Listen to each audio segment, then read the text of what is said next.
Halo teman-teman semua, selamat datang kembali di Satu Harian Menjadi Murid. Nah, kalau kita kemarin bahas Keluaran 24 dari ayat 1 sampai 11, hari ini kita akan lanjutin ke ayat 12 sampai 18 ini teman-teman. Hari ini kita akan membahas tentang Musa di Gunung Sinai. Nah, seperti biasa aku akan bacain dulu bacaan firman Tuhan kita untuk hari ini ya teman-teman. Keluaran 24 ayat 12 sampai 18. Musa di Gunung Sinai. Tuhan berfirman kepada Musa, "Naiklah menghadap aku ke atas gunung dan tinggallah di sana. Maka aku akan memberikan kepadamu loh batu, yakni hukum dan perintah yang telah kutuliskan untuk diajarkan kepada mereka." Lalu bangunlah Musa dengan Yosua abdinya, maka naiklah Musa ke atas gunung Allah itu. Tetapi kepada para tua-tua itu ia berkata, "Tinggallah di sini menunggu kami, sampai kami kembali lagi kepadamu. Bukankah Harun dan Hur ada bersama-sama dengan kamu?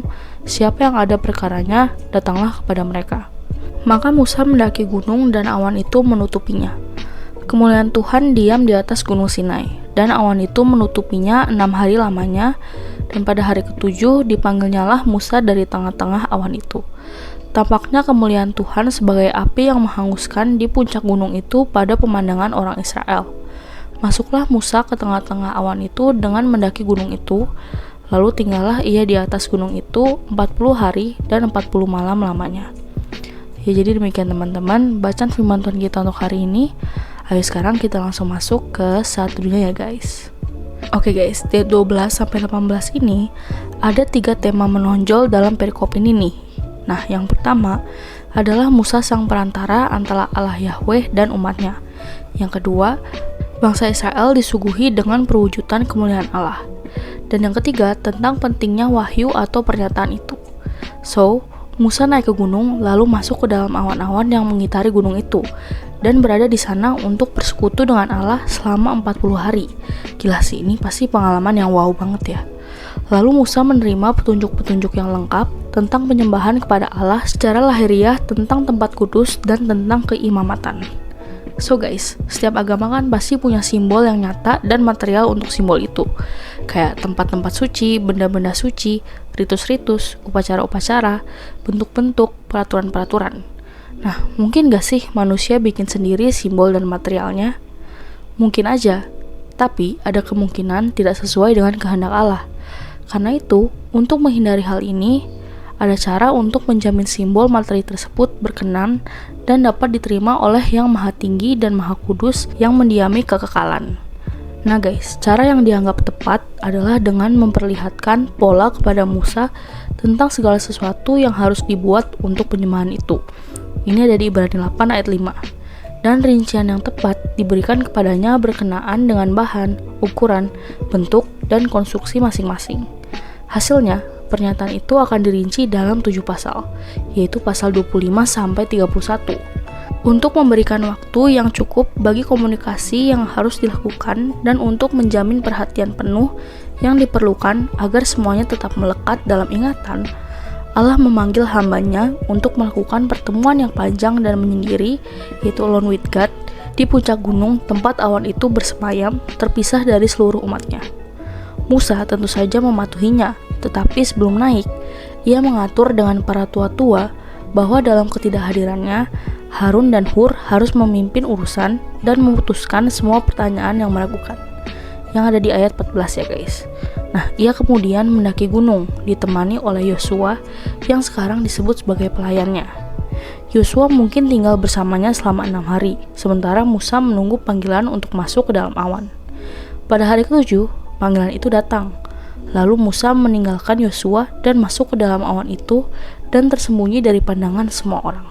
Nah, di ayat 12, Musa telah turun kembali ke daratan bersama Harun dan ke-70 tua-tua setelah perayaan itu berakhir. Sekarang, ia diperintahkan untuk naik kembali dan tinggal di sana, karena Allah hendak memberikan loh-loh batu dan hukum serta perintah-perintah yang telah dituliskannya. Di ayat 13, karena diminta untuk taat, Musa meskipun baru saja turun dari gunung, segera bersiap-siap untuk berangkat dan kembali menaikinya. Kali ini, ia ditemani oleh pelayannya Yosua. Di ayat 14, sebelum berangkat untuk perjalanan panjang yang tersirat dalam perkataan Tuhan kepadanya, yaitu naiklah kepadaku ke atas gunung dan tinggallah di sana, yang ada di ayat 12, Musa merasa perlu untuk memberikan arahan tertentu kepada para tua-tua tentang apa yang harus mereka lakukan saat ia tidak ada. Yaitu yang pertama, mereka harus tetap tinggal di tempat mereka berada, yaitu di daratan di kaki gunung Sinai sampai ia kembali, berapa lama pun waktu yang dibutuhkan untuk kembali. Yang kedua, mereka harus menganggap Harun dan Hur sebagai pemimpin mereka dan sebagai wakil-wakilnya. Jika ada kesulitan yang muncul, mereka harus menyerahkan masalah tersebut kepada mereka. Di ayat 15, setelah ngatur-ngatur yang diperlukan untuk pemerintahan bangsa Israel selama ketidakhadirannya, Musa naik, ditemani oleh Yosua ke puncak gunung, dan di sana menunggu panggilan lebih lanjut. Sebuah awan banyak di atas puncak tertinggi dan menandai kehadiran khusus Tuhan di sana. Musa, meskipun dipanggil ke atas gunung, tidak akan masuk ke dalam tempat kudus di mana Allah hadir sampai ia secara khusus diperintahkan untuk memasukinya. Di ayat 16, panggilan telah diberikan kepada Musa, dan dia telah mematuhinya.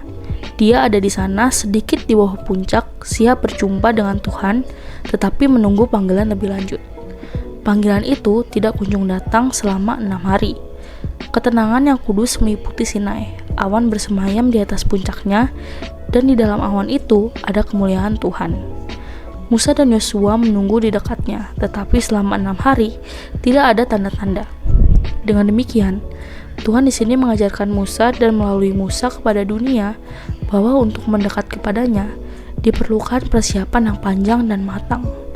Musa tidak diragukan lagi, selama 6 hari itu disibukkan dengan doa yang terus-menerus. Akhirnya pada hari ke-7, panggilan yang dinanti-nantikan Musa pun tiba. Allah memanggil Musa dari tengah-tengah awan. Allah memanggilnya untuk mendekat, menyuruhnya masuk ke dalam awan dan mendekat sedekat mungkin kepadanya. Lalu di ayat 17, sementara itu bagi mereka yang ada di daratan rendah, kemuliaan Tuhan yang ada di puncak gunung di atas mereka adalah seperti api yang memakan habis puncak gunung. Mereka hanya perlu mengangkat mata mereka ke atas dan mereka melihat kemuliaannya yang luar biasa, yang tampak seperti api yang besar di tempat di mana ia berfirman kepada mereka. Manifestasi ini terus berlanjut selama 6 hari pertama. Lalu di ayat 18, Musa akhirnya dalam ketaatannya kepada panggilan dari tengah-tengah awan, masuk ke dalam awan dan menghilang dari penglihatan manusia. Dalam kondisi yang tidak normal ini, sendirian bersama Tuhan, ia terus berjalan selama 34 hari, sehingga bersama dengan 6 hari sebelum ia masuk ke dalam awan, ia telah mencapai 40 hari 40 malam. Tercatat dalam Ulangan 9 ayat 9 bahwa selama itu ia tidak makan. Coba bandingkanlah dengan puasa Elia di 1 Raja-Raja 19 ayat 8 dan puasa Tuhan kita di Matius 3 ayat 2. Ya, jadi demikian teman-teman firman Tuhan kita untuk hari ini. Nah, sekarang aku mau kalian buat merefleksikan nih guys. Hari ini kita belajar dari ketaatan Musa dan dia dapat anugerah untuk bisa berjumpa dengan Tuhan, alone with God. Keren banget ya guys. Nah, kalian mungkin juga merindukan waktu perjumpaan dengan Tuhan yang seintim itu, dan saat mengalaminya, wah, pasti hati kita meluap dengan ungkapan syukur. Puji Tuhan ya guys. Nah, jadi yuk kita belajar untuk menghormati, menghargai, mensyukuri setiap momen perjumpaan dengan Tuhan. Bisa yuk teman-teman. Nah, lalu pertanyaan efektif untuk hari ini ada 3 nih guys. Yang pertama, apa yang kamu pelajari tentang Allah hari ini? Lalu yang kedua, apa yang Allah sampaikan kepadamu melalui perikop ini? Dan yang ketiga, bagaimana kamu menerapkan firman Tuhan ini dalam kehidupanmu sehari lepas sehari, di kantor, di rumah, atau dimanapun kamu berada? Seperti biasa, teman-teman bawa jawab sendiri, atau kalau mau komen di bawah jawaban kalian juga boleh banget guys. Ya, jadi segitu aja satu kita untuk hari ini. Sekarang aku mau pimpin kalian dalam doa penutup ya teman-teman. Teman-teman, mari kita berdoa. Tuhan, tolonglah aku untuk bisa menghormati, mensyukuri tiap momen perjumpaanku dengan Tuhan. Terima kasih Tuhan, hanya di dalam namamu kami berdoa. Amin. Tetap semangat guys, Tuhan Yesus beserta kita. Thank you for watching and see you in the next video. Bye-bye.